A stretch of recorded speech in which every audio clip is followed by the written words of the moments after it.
Mboka vrai Congolais. Matondi na Baimboka. Matondi na bino nyonso bozwami bipai na bipai. Pona kozela pe kolanda émission na bino plus 243. Émission ya Baimboka. Code ya Mboka émission Oyo. Et c'est Pelisaka Baimboka. Une fois de plus, équipe technique nyonso ya radio, télévision, puissance.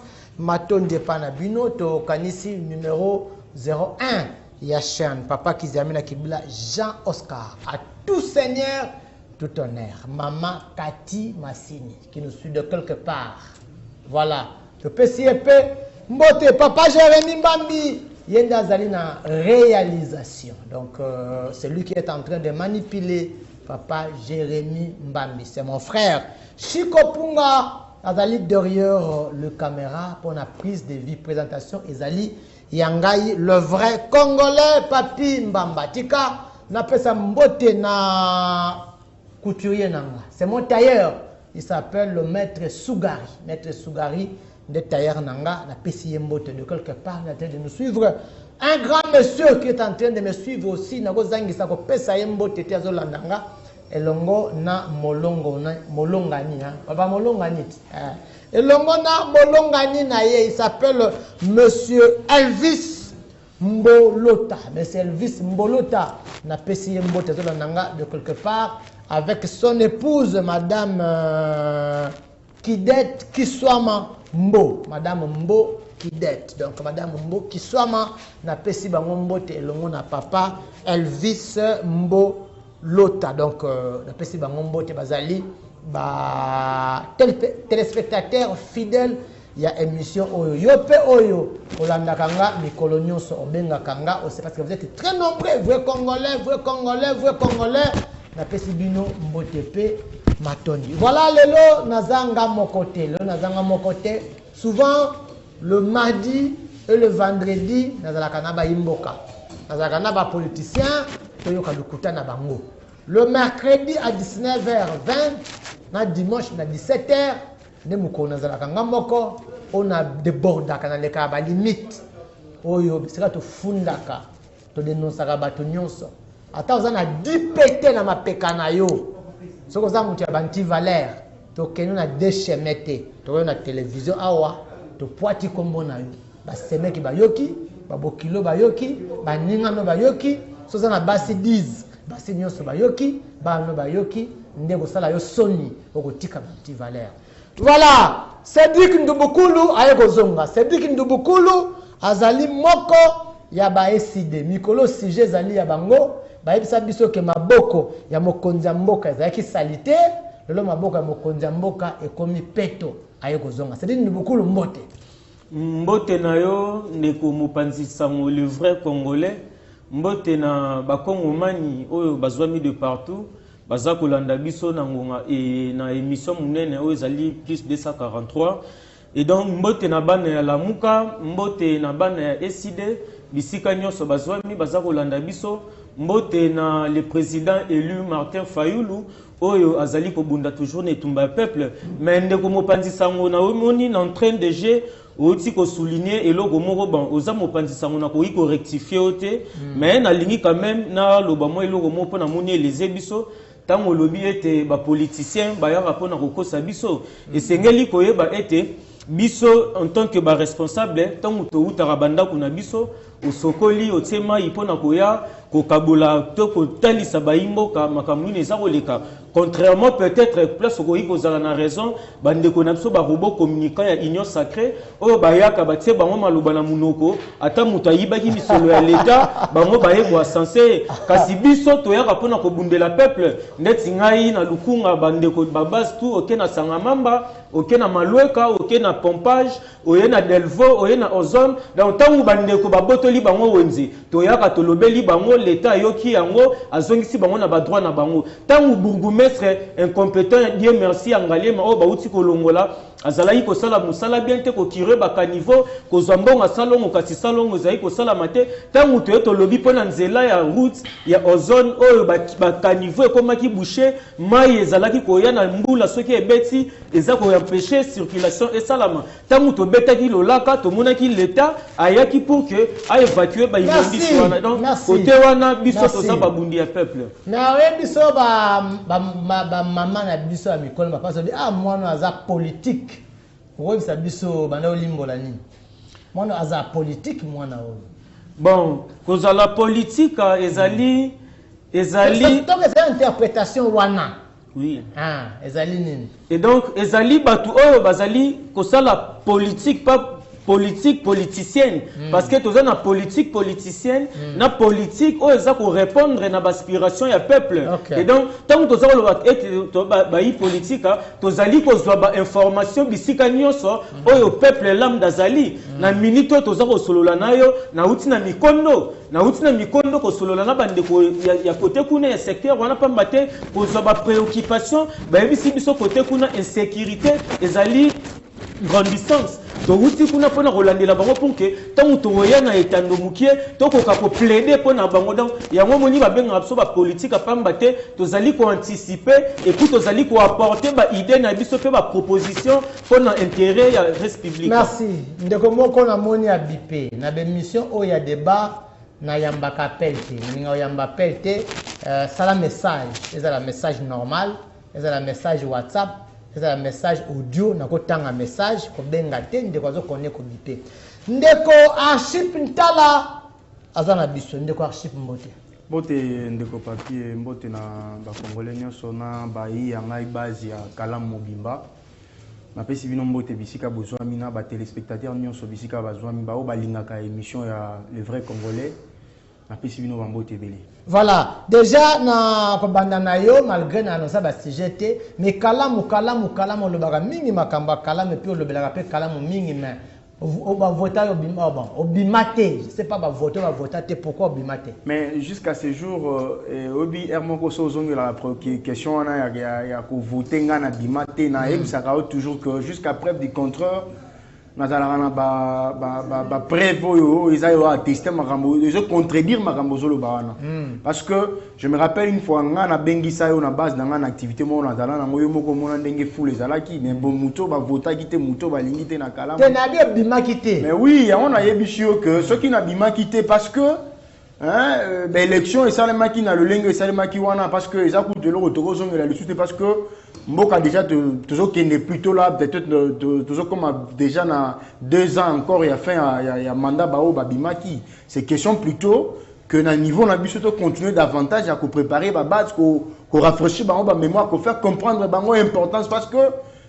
bango pe bazala ki bongo à mesure ya ko protéger ba voix na bango pour que biso to sala nini to sala bongo ba représentant ndenge bango ba lingela ki mais ce que ça là que volonté ba anti valeur ndenge tu soulever awa c'est manifester qui volonté na bango pour que tous à la bongo écarté né ça là qui bongo mais je pense que les 2 ans qui restent ici ils allaient bongo une façon pour nous il y a que continuer davantage que sensibiliser davantage sur le bien fondé il y a élection et puis sur le bien fondé il y a choix il y a muto azali bongo o abengami bongo représentant défenseur il y a intérêt il y a des électeurs. Mais déjà, parce que na Kalamu, il y avait combien de députés provinciaux en principe? Moko bien Mibale. Mibale, oui. Baba na Kalamu tina Moamba, c'est Moamba Yolo. Oui, ils font quand même quelque chose na Kalamu. Non, Moamba t'es bicho na Funa. Funa, ok. Na Kalamu ti Funa, oui. Est-ce qu'ils s'occupent ça quand même ça na bango zomonana? Bon, dire que Bazo Sala Moussala Bango Zomona d'ailleurs n'a évité tant Zoba Moussala un député son rôle c'est quoi? C'est d'ailleurs la première des choses qu'il faut comprendre déjà en Goana. C'est sa solution. La réponse peut-être je crois que va plénière et les carrés à la bongo télévisé je sais pas si Bato Babima qui déjà hein tellement rappelé Balobeli si transition électorale n'a bon a évité parce qu'il y a certains d'entre eux qui sont aujourd'hui mandataires n'a évité tant ni Bao va remplacer qui Bango est-ce que ils font vraiment ce travail-là tel qu'ils doivent être bons. On a évité. Je ne saurais pas dire plus parce que on a évité. On n'a même pas de membre ni na bango quoi que ce soit. Ni va porte-parole na bango. Ni va porte-parole na bango. Merci beaucoup. Mais moi je sais que les députés nous sont pas la musalate. Ngai munazolo bayango. Et puis je rappelle la bénédiction n'a rappelé à peuple que je suis le journaliste qui avait dit député à Kalazongate. Tout européen au Lobayango. Et puis Belo Bakoti. Alors, je suis avec vous. On va parler de 2 sujets. Makambia Martin Fayoulou, Akutaina Mokondiamboka, qu'est-ce que ça va nous donner? Makambia Lobelayangwana, tolobela pe sortie médiatique ya mwana mboka Jean-Pierre Bemba. D'ailleurs, je regrette et j'annonce aux amis que ça n'a pas MLC. Les amis pour années na plateau. À ma très grande surprise, quand on a pourquoi awa, alors bien on a empêché, ça c'est son problème. Et quand on a été empêché, on a été le monde a bandé autour le belango, on a journaliste, na quand on a mon côté. C'est pas ça une leadership. Na quand on a mon côté, oh ayete ceux qui sont sur place ils parlent. Voilà, je commence avec Martin Fayoulou Oyo. Alors là qui me colle l'équipe, oyebi yango bien que ba benga ye maboko ya mokonza mboka ezala ki salité moya pesa mbote ezate moya simete moya keno sangana yete ezate lelo Martin Fayoulou kutana mokonza mboka maboko wane komi propre ba sukoli yango na mai ni na mafuta na huile bien na savon. Qu'est-ce que vous avez à dire? Oui, je pense que dans tout ça il faut pas vouloir créer moi incident moko par rapport à nos mots. Sur cette rencontre. Oui. Je crois qu'il y a eu beaucoup de commentaires, sali, commentaires dans tous les sens, donc, tout ça. Mais ce qu'il faut comprendre, c'est d'abord le Congo. Ok. Vous voyez, c'est le Congo. Je crois que vous connaissez au moins l'histoire. D'abord par rapport à Ngamoko avec le président de l'ECD. Par un moment de l'élection en 2018 au Yebi, donc ce n'est même pas quelque chose que je vais devoir peut-être au Yebi Sayo. Mais aujourd'hui, vu la situation, au regard de ce que lui-même d'abord a déclaré, hein, parce que là je ramasse d'abord Maloba Ebima qui n'a monoko lorsqu'il a sorti. Oui, lorsqu'il a fait son dernière sortie médiatique avant rencontre. Avant rencontre en fait. Okay. Je crois que dans ces mots, personnellement, je ne m'attendais pas à ce que ces derniers puissent, connaissant ses positions, Yakala. C'était vraiment une très grande surprise pour moi. Yakoyoka, à tenir, en fait, à Bimisa Maloba ya Bongo. Mais quelque part, surprise, qui par rapport, il y a Maloba na Yakala, en fait. Et donc, prise à position na Yakala. Mais qui surprise, c'était de l'autre côté. Pourquoi? Parce que je regardais, j'avais tellement réfléchi que je regardais ce qu'il a prononcé dans sa dernière sortie médiatique. Le sens élevé du pays qui a animé ces derniers pour que rencontre Rwanda Salema ils a la possible. Tu l'oublies tout.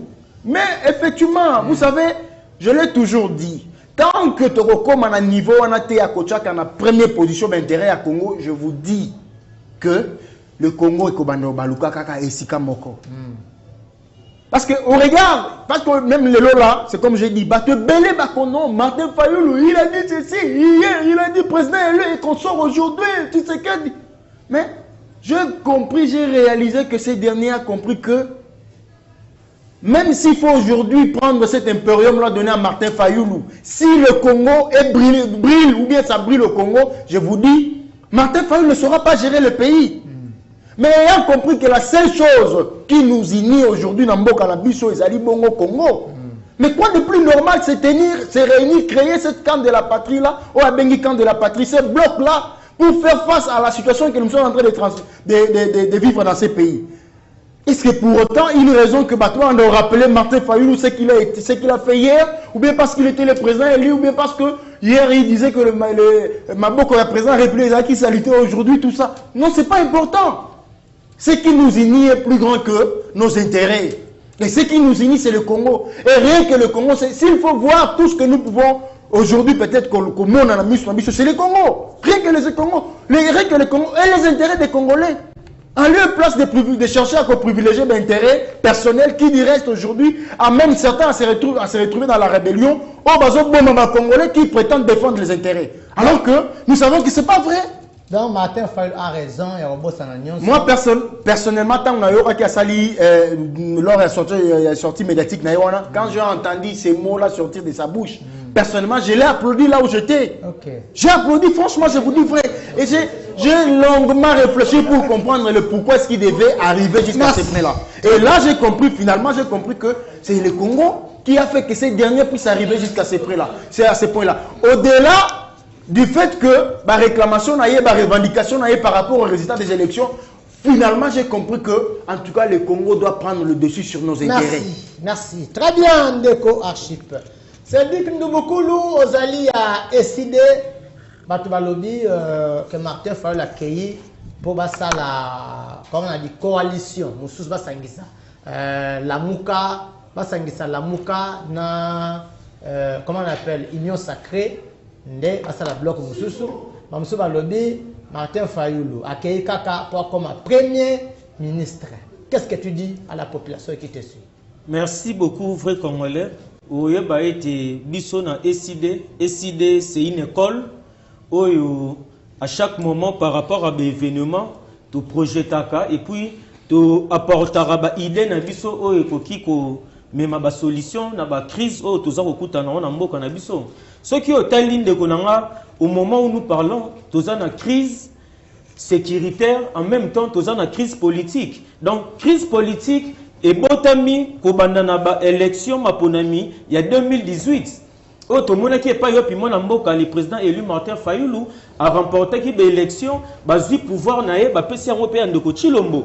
Par rapport il y a ba accord oh ba sinaki nan de ko Kabila na bande ko mususu lo lenge bango mo baza ko loba tongo midi pokwa. Et donc ba accord wana et simbité nde e ko bota crise sécuritaire et pas yo pito moni Corneille Nanga ake asimbi mandoki akoti na Zamba akomi ko bundisa ba Kongo mani ya ko kamwate ko mona lelo pende ko Kabila to moni esika moko baza ko tambola na ndeko na biso oyo auti ko simba mandoki wana. Et donc le président élu Martin Fayulu en tant que patriote et pris de bon sens et de l'amour pour son pays. Atali ke mokananga et komi ko kende na danger. Toye ki tolobi sauvons la RDC du danger. Danger o eza ko gete mboka na biso ezala kinini. Ezali ko loba ete comment ba multinational bazali na projet ya ko balkaniser mboka na biso ko bosana te bando 1960 l'époque ya bakondo Lumumba balobaki lisolo ya balkanisation et donc lelo na mikolo toza ko loba boye ezali lisusu musika te balkanisation na yango mona mboka Martin Fayulu alobi conformément ya constitution na biso na article nango 63 o eza ko loba ete tout Congolais a les droits et les devoirs sacrés il y a pour protéger l'intégrité territoriale il y a mboka na ye. Et donc lorsque le pays est menacé par une force extérieure nous devons koya ponako apporter solution na biso ya mona mona mboka Martin Fayulu ayaki tobetaka lisolo ya dialogue. Si vous vous rappelez bandakala bato ebele babandaki koya koboko telemela yango y compris na opposition y compris na majorité mais kolala kolamuka lolenge insécurité ça comme grandissance toza komona bandeko ba rebelle baza ko occuper ba territoire na biso eza ko koma ebele nde na bongo mona mboka Martin Fayulu lobi sengeli to sauver mboka na biso ne to lansaki appel ya cohésion nationale tolobaki to kende na dialogue oyo kozala vérité cohésion nationale et puis to fandi to mema ba comment ba réforme na ba institution na biso pour que makambo ya mabe komaki ekoka lisusu kozonga te na yango na ndeko na ngai omonaki mona mboka Martin Fayulu asalaki disukulu ya 3 minutes et quelques secondes et pas yope lobby ete na interpeller batu misatu na batu misatu wana interpeller ki muta liboso ndeko Corneille Nanga ebisi ndeko Corneille Nanga ete tika kotangisa makila ya baimboka tika kozala complice na liwa ya baimboka interpeller mutami bale ndeko Kabila ebisi ndeko Kabila ete mboka oyo epesi yo nyonso donc bima na Goma kende na bamboka mususu tokokuta na tokosolola pona intérêt ya mboka ayebisi pe ndeko Chilombo ete na génération na biso oyo toza nango tokotika jamais mboka na biso ezala balkaniser pour que bato bakoya na nsima bakotuna bobundaki bosalaki nini. Donc en petite nini synthétique dans synthétiser muke wana pona roloba nini ete na ngonga oyo tokomi ndeko na ngai esengeli donc tolobi quand de la patrie na chité wana quand de la patrie eza en quelque sorte eza état d'esprit donc eza te ke quand moko batu baroya bakomi ko benda batu bakota le la plateforme était donc quand de la patrie eza batu nyonso baza na conviction ete Congo ezala une et indivisible o barosala pour que balkanisation et ko se mettre en place te. Merci. Blaise Lupemba ya MLP au retard mbote d'abord. Merci mbote mwana mboka les frères congolais mbote na ba co-débatteur nous surtout dans un bango na plateau na les frères congolais mbote na secrétaire général ya MLP, Mouvement Lumumba Progressiste. Président national le lobbyteur, le secrétaire général. Non, je vous dis, ça ne va pas ça Tokei, rapidement. Non, il y a un Tokei Tokei, président national. Non. Héros vivant, on a. Donc, moi, je n'ai jamais européen. Merci beaucoup. Moi, le secrétaire général, Maître José Londola, Mbotena Emoko, héros vivant Franck Idiongo, l'homme qui a sacrifié sa vie et sa jeunesse pour l'intérêt de la population congolaise.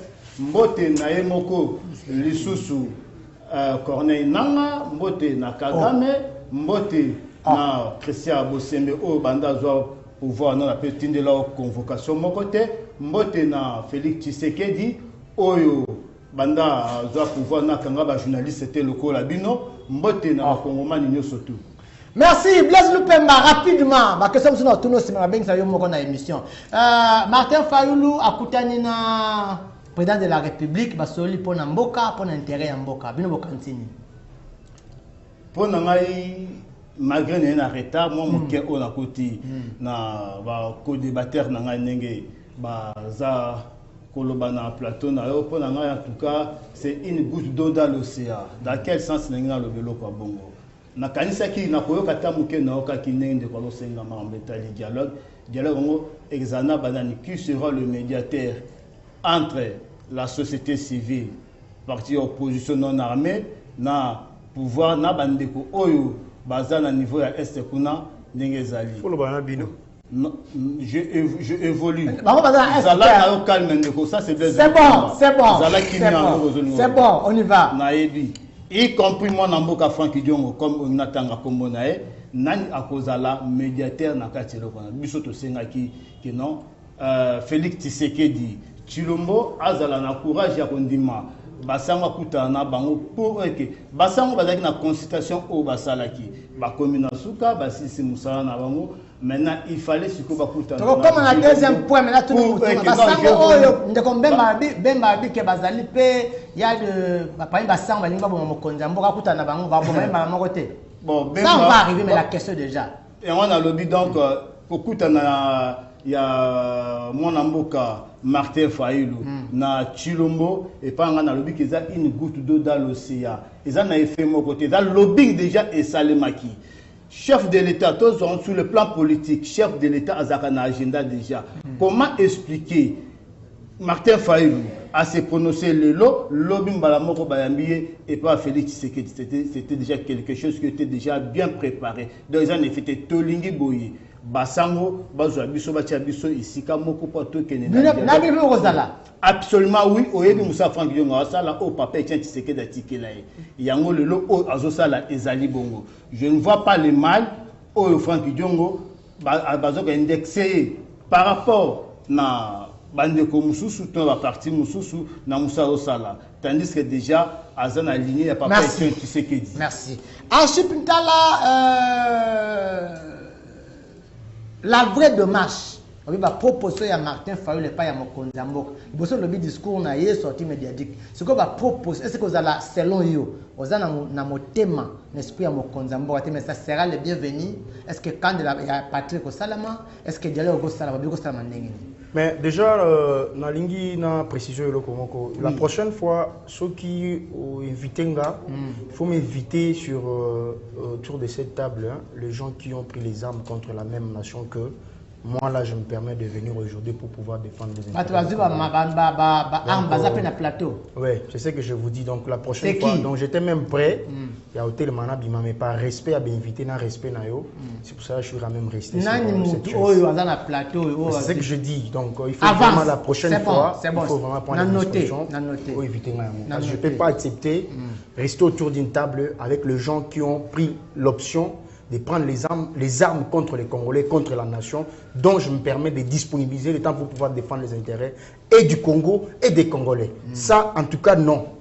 Parce que tous ceux qui ont fait avant le même bêtise, aujourd'hui, parce qu'ils n'ont pas été condamnés, peut-être c'est peut-être ça la raison qui a fait qu'aujourd'hui, certains se sont permis quand même de se payer le luxe, de se retrouver, prendre les armes pour pouvoir aujourd'hui tuer les Congolais. Et je me dis, moi, que tous ces gens qu'on a tués là, jusque-là, plus de 10 000 femmes violées, enrôlées jusque-là par les MSF.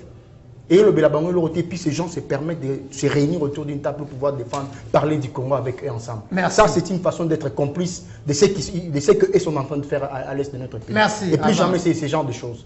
Oui. Pourquoi ne pas croire à cela? Parce que lorsque... moi, l'Inga l'appelle ça moi bien. Tant où on a eu que Israël qui déjà qui préparé et consort. Mais pour le Congo, qui est ce Congolais épris, il y a bon sens et puis il y a sentiment patriotique à cause de l'indifférence face à il y a intérêt à Congolais. Même le chef de l'État lui-même. Oui, quand bien. Qui vous dit qu'il n'avait pas d'autres programmes dans le Colonna? Mais s'il a accepté, ce regard, peut-être, il y a considération. D'abord, il y a discours, il y a sens. Accordé dans l'intérêt à Congo, Congolais, même que le président de la République est disponible à recevoir le président a décidé dans Mukoloana. Et ce qui ne veut pas dire que c'était quelque chose qui était déjà préparé en amont. Et peu importe que c'était préparé en amont. Est-ce que pour le Congo, lorsque nous nous réunissons pour parler du Congo, je crois que peut-être on va se réunir autour de la table pour te lever la Congo. Ce qui est Mabé. Parce que tout cela, on avait peut-être un programme ailleurs, mais on s'est quand même disponibilisé au regard de l'embouteillage dans la ville à Kinshasa. Mais pourtant, parce qu'on a compris que rien que le Congo, les intérêts des Congolais qui peut prendre toujours le dessus sur tout ce que nous pouvons avoir comme préoccupation. C'est qui peut se réunir. Et quoi de plus normal si les chefs de l'État, en tant que garant du bon fonctionnement des institutions, à se disponibiliser, malgré peut-être le programme agenda à se disponibiliser pour recevoir un groupe de Congolais qui veut défendre, qui veut prendre une position pour défendre. Parce que là, on ne peut plus quand même causer indifférent à la situation des autres traversées. Il y a comme on a même un ancien chef d'État, il y a Mbokao, le président honoré Mbokao, c'est lui qui a combattu la rébellion à M23. Vous n'avez pas vu. Mais c'est la question que nous sommes en train de nous poser, raison pour laquelle Martin Fayulu a compris. Quand bien même que les derniers communiqués va signer qui en tant qu'opposition, mais il a quand même compris qu'il fallait quand même prendre une position pour le Congo et non pour les intérêts des individus. Comment est-ce que c'est le seul chef d'État au monde, à moins que Moko Azala pour contredire que non, dans le pays, ancien chef d'État qui a côté une rébellion. Et aujourd'hui, lors de la rencontre, nous avons vu son secrétaire particulier autour de la table avec la représentante des Nations Unies. Et avec les autres représentants, il y a M23. Et ça veut dire quoi? Et tous ces gens qui se permettent de défendre tous ceux qui sont en rébellion, je me pose la question, est-ce qu'ils sont Congolais? Merci. Est-ce qu'ils sont Congolais? Donc pour parler du Congo, il faut tous avoir un sentiment d'intérêt parce que celui-là est X personne, parce qu'il est le président de mon parti, parce qu'il est ceci, je vais lui défendre, au lieu de défendre le Congo. Merci. Et c'est de cette façon-là que nous allons prendre, assurer un élève en Bokao. Merci. Mais merci beaucoup, un peu d'apaisement, tout ça dans le plateau. Merci beaucoup. Non, mais je suis calme, mais lorsqu'il s'agit du Congo, on ne peut pas prendre les choses à la légère, mon Nagonangaï. Merci. On tue les gens, une partie de notre pays est occupée par les rebelles, il y a M23 et puis avec les militaires rwandais. Mais les gens, c'est. Merci. Merci. C'est-à-dire que beaucoup loup. Le Congo n'est pas un parti politique quand même. Merci. Vous avez une réaction? Bon, Ndegonangaï, Nalandi, mon code de bataille. Blaise. Et Zapemba, Libosote, je crois, tout partager dans l'émission. Plateau déjà. Mais oui, bien sûr. Okay. Et donc, ici, Ndegonanga Blaise et Sengeli Oyeba et Nangonga, nous prenons pour la cohésion nationale.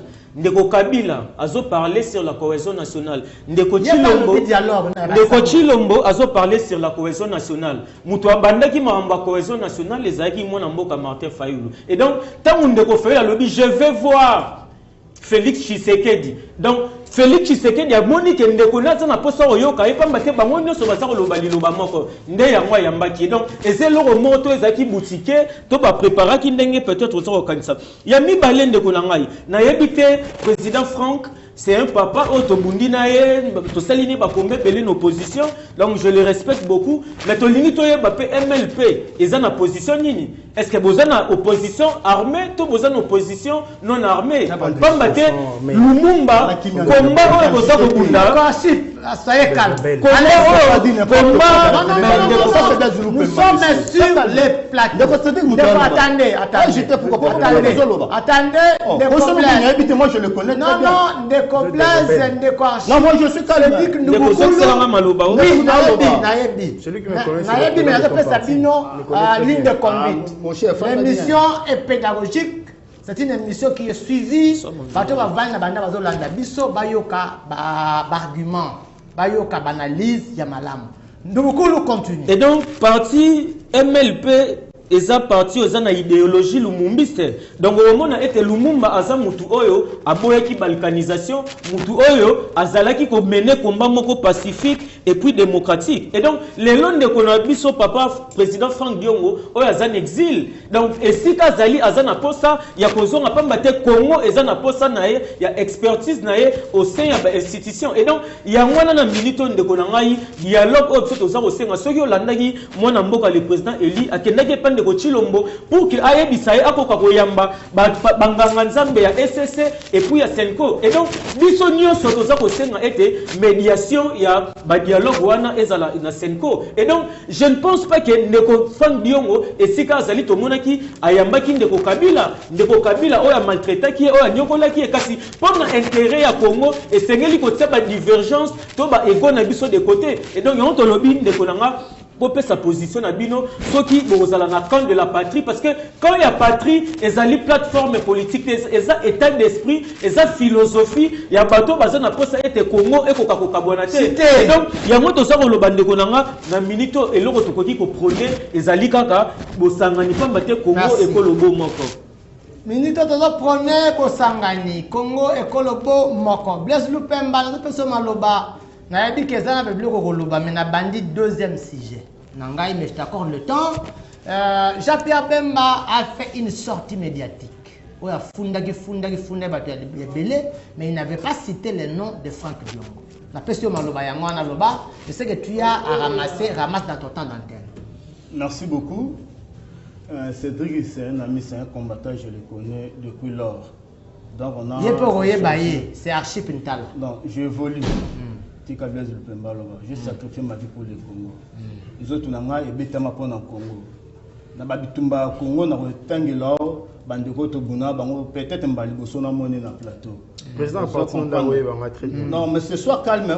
C'est Archip attends. C'est Archip attends. Allez-y. Non, tu auras le temps de parler. Tu auras le temps. Moi je te connais parce que tu auras le temps. Blaise Lupemba avance. Tiana Moutou non Blaise Lupemba répond aux questions. Une minute. Nazo répondre à la question na. Ozo ko pas ndeko na ngai.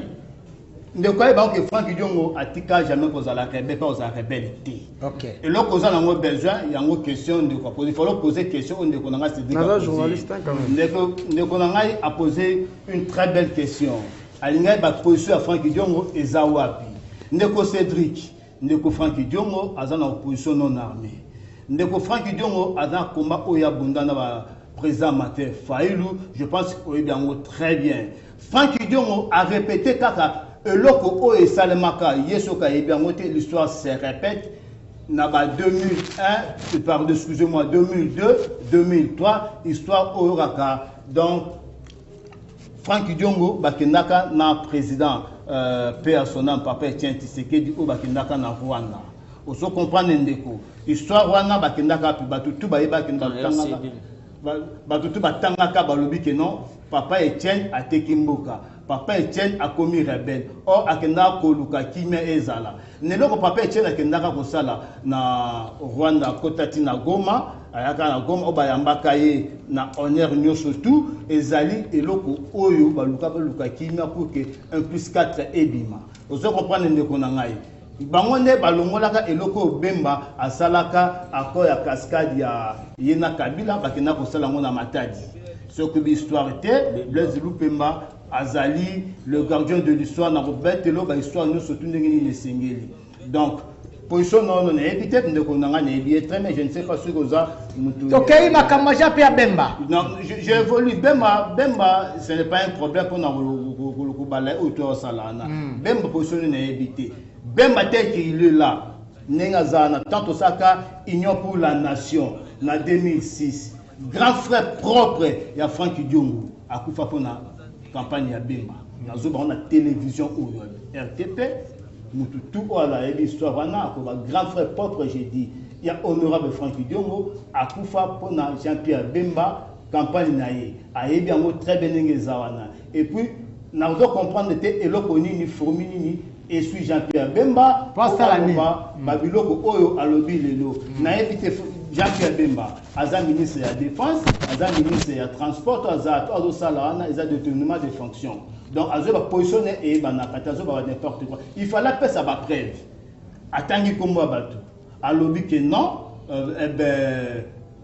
nani Kabila par exemple funda Kabila fundi Katumbi a tripoté l'élection à ce coup plus de 3000 quelque chose comme ça ba preuve na toza besoin tout le monde a ba preuve alobi basango balingi baboma Félix Tshisekedi toza besoin tout le monde a ba preuve alo sala ana ezali ki jalelo na niveau ya Bemba onga na yebeli de tobenga kai igwe akoki jamais ko sala biloko azolo bana na niveau ya Bemba ndenge to yebeli na 2006 ninga temela lo Kabila le tala biloko o Bemba est-ce que ça ba charnement te ba biloko wala te o Kabila monisa peut-être non manque ya position azwe ba on le que non ceux qui te que dialogue Bemba ko se retrouver té j'ai dit devant la télévision na plateau oyo ceux qui Bemba azali le ministre c'est grâce à Franck Diongo na oui c'est vrai oui na kotangi la obatu Bemba soit de ministre Bazaïba nazui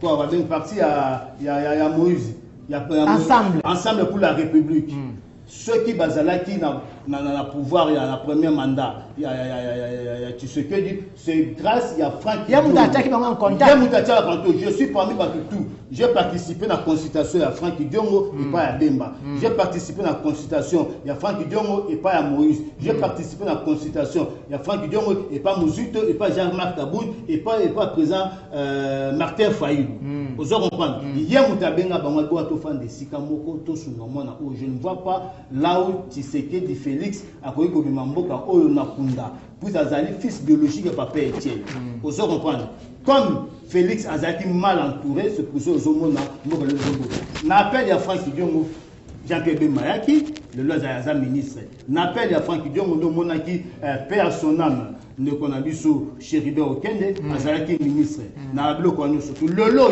nazolo bango encore ceux qui Bemba azali ministre c'est grâce à Franck Diongo merci ayebi ndenge Bemba Bazaïba balobela Félix Tshisekedi mabe qu'on a mandat d'élection de mais la seule personne qui dit l'initiative tant abimi la prison à Lobi Boye Bunaga na yango une année déjà et demie nando bato ba déplacer tout le camoya ko solo la na bango tout que qui met kota ceux qui le ba ne fils que kaka le kolo na bango to koti na kati ya Goma nous aurons de problèmes pour que merci le lot tala mamuto komi na mo c'est déjà trop tard ça ba ninga place la comme c'est pour ceux trop tard on peut tout non cela dit trop tard dans quel sens déjà ba juge ba mo mususu OK donc gouvernement est sur le pouvoir il y a encore koboto la banque comme kolukani to fanda autour d'une même table on a koluka kinya ezala est-ce que ce dialogue ezala lelo ata ya basango est-ce que MLP va l'inviter MLP sera représenté par qui MLP déjà a invité déjà puis MLP basango ba yaki bakutana na MLP na président Franck Diongo niveau ya Bruxelles place ata exil kuna ba yambaye Franck Diongo a fait qui cahier de charge par rapport à besoin au azanango nenge basango bayambaki batunyo surtout nenge basango bayambaki Franck Diongo ndongo zomona Franck Diongo agotambola ka de gauche à droite Franck Diongo akati ba Rwanda ba lobby Franck Diongo akenda Rwanda kutana Kagame Franck Diongo akutana Museveni Franck Diongo akutana président ya nini ya Zambie Franck Diongo akutana président ya Afrique du Sud Franck Diongo akutana président ya France Macron Franck Diongo atamboli na ligne de conduite au c'est tout à fait normal. Merci. Comme à Franck Diongo na Rwanda yango et pesaki ba loba loba or le loyo o tout Franck Diongo disait to comment na merci déjà merci merci Blaise Lupemba c'est dire nous beaucoup apparemment ndeko Jean-Pierre Bemba zo sepela pété na rencontre ya mwana mboka président Martin Fayulu na président de la République. Parce que vous avez lobby que Jean-Pierre Bemba a s'accaparé, a limité par contre na carré wana. Bon, ndeko nanga le vrai congolais, ils a passé na romona ndeko Bemba za osala politique politicienne. Oh, toza ko telemela toujours par rapport na aura nae en tant que homme d'état. Tout monaki azalaki vice-président na mboka na biso ya Congo. Tout monaki lolenge MLC à l'époque parce que faut oyeba d'abord tout d'abord ndeko Bemba za chef de guerre. Tout le monde a dit que simbagi mandoki makile ya bakongo mane tangaki mais congolais alimbi saki to zongi saki na mboka to bengaki aza mwana Congo mais comment on ndeko nanga si il faut faire une étude comparative entre MLC ya Kalana MLC to ya lelo donc on mona que différence c'est comme makasi donc MLC ya ba Thomas Louaka, il y a François Mwamba, il y a Fidel Babal à l'époque, Germain Kambinga, et ça différent MLC to so mona lelo, il y a ceux qui Jano Bonga, ceux qui nanu moni, azo le kanaba TV, le rôle à Sankara de Kunta, azo obeta masolo et beta na ba réseaux sociaux, na ba CNZT, au mona un cadre ya parti à l'équipe na plateau mobimba loué pour que aya vous raconter peut-être ba vie na e, ndeko Bemba ba légation o ya sali, et ça ba légation moko très grave, o ça aussi été procureur général de la République a kokabongo ko s'en saisir batu na ye ala ki sa ba preuve o ça ko la ki sa été banganga ya nzambe na bandeko mususu atangaki bakombo ndeko Moïse Katumbi na ndeko Kabila bazana projet ya koboma ndeko Chilombo pamba te soki ba preuve wane bimite parce que muto aza ko légué ba fait yende fo amema ba preuve et donc ya moto bengi ndeko Bemba ba landele mena sepeli kolanda intervention musclée ya ndeko Abechole o ya répondre à l'obiete ndeko Bemba esengeli ba chrétien ba ko prier pour na ye donc ba tena mabonde li poto zo mona ndeko Bemba komi na molimo moko ya mabe o za ko kotela ye donc o ya mema trouble lobi na mboka na biso yango biso en tant que ba pacifiste et tant que toza ko luka cohésion nationale au moni toza ko boya makambwana to mituni Bemba mais na ye mutu aza ko telemela compte de la patrie pamba tene ndeko na ngabe za uti ko loba azako mona soki bandeko basangani ye par na ye rozala te or ye ayona pona ko salela ekolo to aye pona ko salela ba poche na ye soki otali azalaki ministre de défense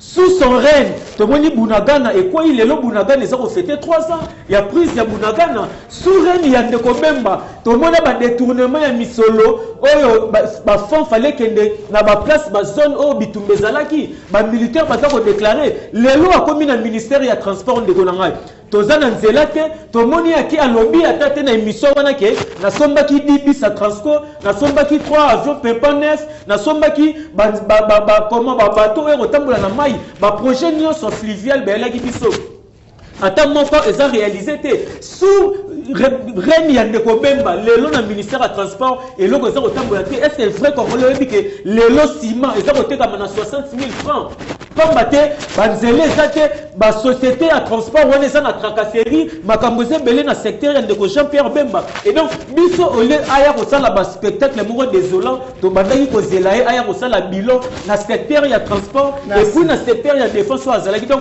oyo nyonso Jean-Pierre Bemba aza kosala toyebisi ndeko Chilombo na bandeko na biso ya UDPS batala nsima bazonga moto pamba te lobi ndeko Bemba azalaki na ndeko Kabila abengaki ye Rwandais te abengaki ye Congolais lelo akomi na ndeko Chilombo aza kobenge Congolais kemba bandeko ya UDPS lobi bokoyoka ndeko Bemba kobenga ndeko Chilombo Congolais donc yango tolobi olie tokende na ordre dispersé tozala na badivergence to se mettre autour d'une table Bemba ozalaki na ministère environnement bosali eloko te toyoki badétournement kuna ozalaki na ministère ya transport mais oui jusque là tomoni dossier ngo kuta eza kolala photo la musango lisusu toyeba bosomi nango eza koleka lolenge nini donc ndeko Bemba apesa biso bilan ya MLC na kobanda na premier mandat ya ndeko Chilombo si na deuxième mandat eloko nini basali oyo ezali bénéfique et pas ya bakongo mani oye amemela biso baspectacle moko désolant baspectacle désolant wana ndeko Ndubukulu na baki na bino ke ndeko moko ya MLC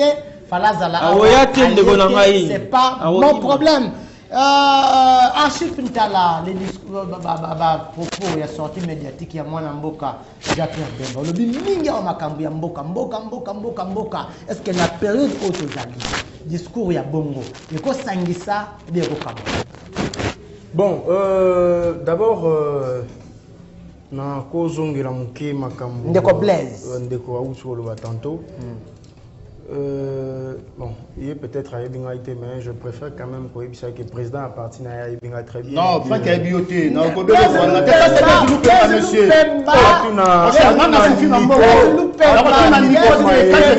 Quand tu étais où? Non, n'importe quoi. Répondre à la question. Tu es bébé politique. C'est depuis lors. Différents plateaux.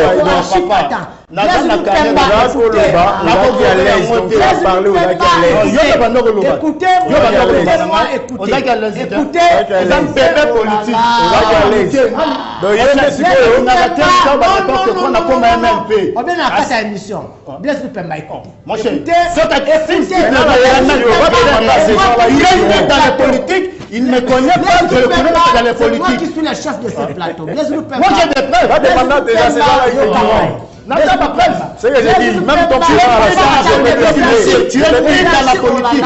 Je dis et je répète, tu es nu dans la politique. Je te connais même pas. Écoutez. Je n'ai même pas besoin de Ne cherchez pas attendez. Attendez, je vous relance. Là, je suis d'accord. Comment tu peux me connaître? Moi qui n'ai pas de rebelle. Mon président n'est pas rebelle. Laisse nous permettre, j'ai dit attendez, je vous relance. Bon, yo kanga bandeko. Plateau Oezayanga. Ngamu nazo diriger plateau. Awa. Ngamu nazo diriger plateau. Dans le bas qui n'a bino bien, que bandeko belé, parce que la personne a posé la analyse na bino. Parce qu'on a posé la histoire na binoté. Si vous avez marqué la plateau, on ne va pas comprendre. Pendant que vous faites les bruits, l'air avance. Moutna moutasa na temps antenne na ezela ma temps antenne na yo okoloba les Zulu Pemba sois calme, c'est Archip Ntala qui a la parole mais c'est Archip Tokei. OK.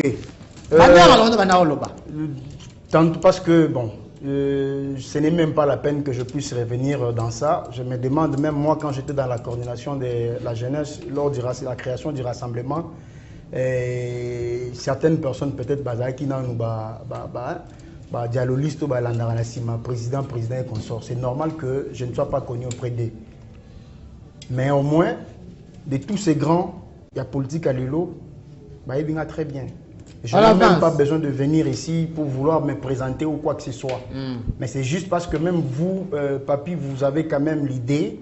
C'est ce que moi je suis par rapport à la politique dans le Congo. C'est bon, on avance. Ou soit peut-être qu'il faut que nous soyons avec les rebelles pour que Batouba et Babiso. Ce n'est pas important. Alors, par rapport à ma propos et à VPM Bemba, moi je trouve pas, est-ce que dans ces pays, il est la première personne, vous voyez, lorsqu'il faut parler de la cohésion nationale, et s'il faut dire les vérités en face comme ça, c'est parce qu'il s'agit de la cohésion nationale et on doit se taire. Il n'y a rien de nouveau que le VPM Bemba a dit, ou l'Obama ou bien qu'il soit faux. Le DIRCAP de Moïse Katumbi a tweeté à un moment donné sur son compte Twitter, le tweet est encore présent. Si vous voulez connaître l'identité de Kabila, allez demander à celui qui a osé lui donner l'identité katangaise.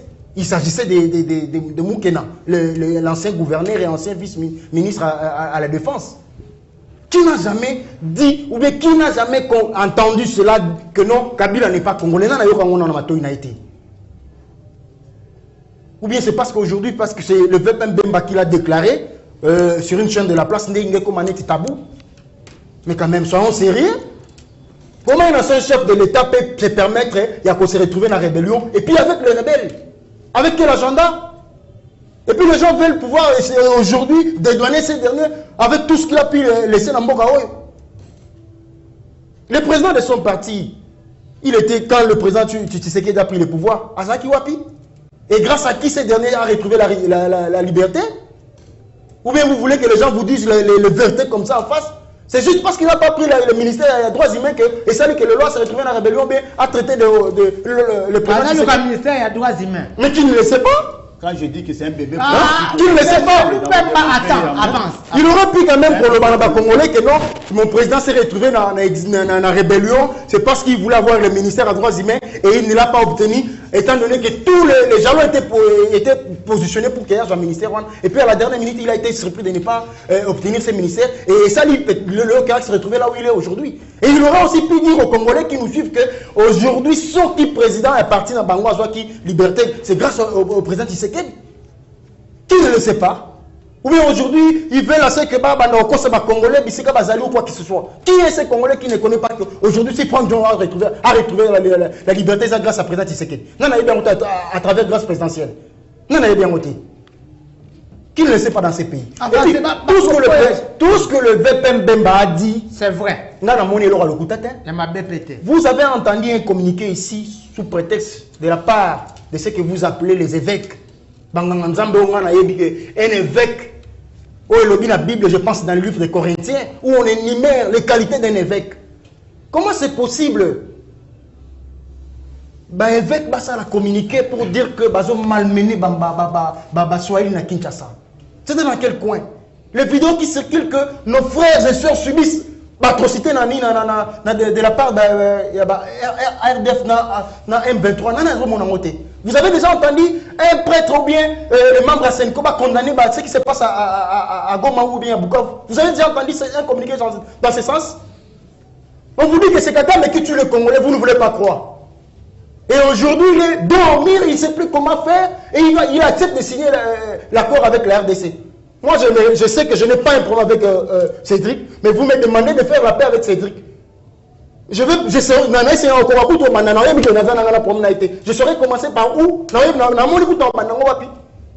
Mais ils se sont permis, se sont payés le luxe de se retrouver au Rwanda, voire même, il y a un de leurs qui a déclaré que séjour na bango, or c'est lui qui tue les Congolais. Mais des gens comme ça, lorsque Bemba sort, vous dit que non, ils sont autour de cette table-là pour la fin de la vie physique et présent, c'est aussi un problème. Mais lorsqu'il dit comme ça, avant de faire des commentaires là-dessus, essayons d'analyser est-ce que Makambo Lobby n'a pas réalité, n'a pas fait tout le monde en intérêt, est-ce vrai ou faux? Ndeko, ce qui au Ibi, parce qu'il s'agit de la cohésion nationale et dont toi tu ne veux pas que Baloba au Ibi. Parce que c'est la cohésion nationale. Mais qui vous dit ça? Est-ce que le Congo s'est développé dans ce sens? Ngongawana, ils allaient qui a Bilokoana, que non, c'est Kagame qui tue, ils allaient qui sous. Mais on ne veut plus, bêtise, lobby s'est répété. C'est fini aujourd'hui avec le président Tshisekedi. Il a dit non à Kagame, non à Rwandais, et non à tout ce qui se passe dans notre pays. Et aujourd'hui, qui est celui dans ce monde aujourd'hui, parmi tous ces grandes puissances, Mbokani est condamné Rwanda. Mbokani ne peut pas sanctions ciblées contre Rwanda. Merci. Et aujourd'hui, ces sanctions-là sont en train de payer et les Rwandais sont en train de subir. Merci. Mais comment nous, les Congolais, on ne peut pas voir ça avec nos yeux comme ça? C'est parce qu'on veut défendre les individus, parce que celui-là, c'est le président de mon parti, parce que celui-là, c'est mon oncle, parce que celui-là, c'est... Merci. Il faut ici, là. Merci beaucoup. Nous ne voulons plus bâtir un Congo avec bateau bazar dans sentiment bateau bazar dans défendre l'intérêt à bateau. Merci. Comment c'est possible que les évêques se permettent il y a répondre à un politicien? Est-ce que c'est normal? Et lorsque vous dites qu'ils sont des politiques en soutien, vous ne voulez pas croire. Merci beaucoup, merci Achim, je vous arrache la parole. Merci. Blaise Loupemba, je vous accorde la parole sans question. Merci beaucoup. Pour la ça, bébé politique a permis de depuis 2002. Moi, je ne suis pas Naza bébé politique. Donc là, je ne te laisse pas me dire ça parce que les fonctions déjà assignées dans le parti politique, oui, c'est ce que j'ai dit. Donc, la fonction assumée dans le parti politique, peut-être, écoute, il y a la partie aux alliés de donc, en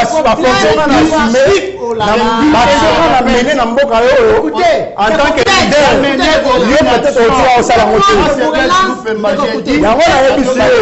donc il faut retenir que tu as d'un vol moumiste. J'ai dit à mon bébé il n'y a pas que là à côté d'un vol moumiste. Et il y a pas de retient ça aujourd'hui. Donc si tu es renseigné, demande qui est le président. Va demander au président. Qu'on arrête. Va demander au président de arrête. Va demander à politique. Va demander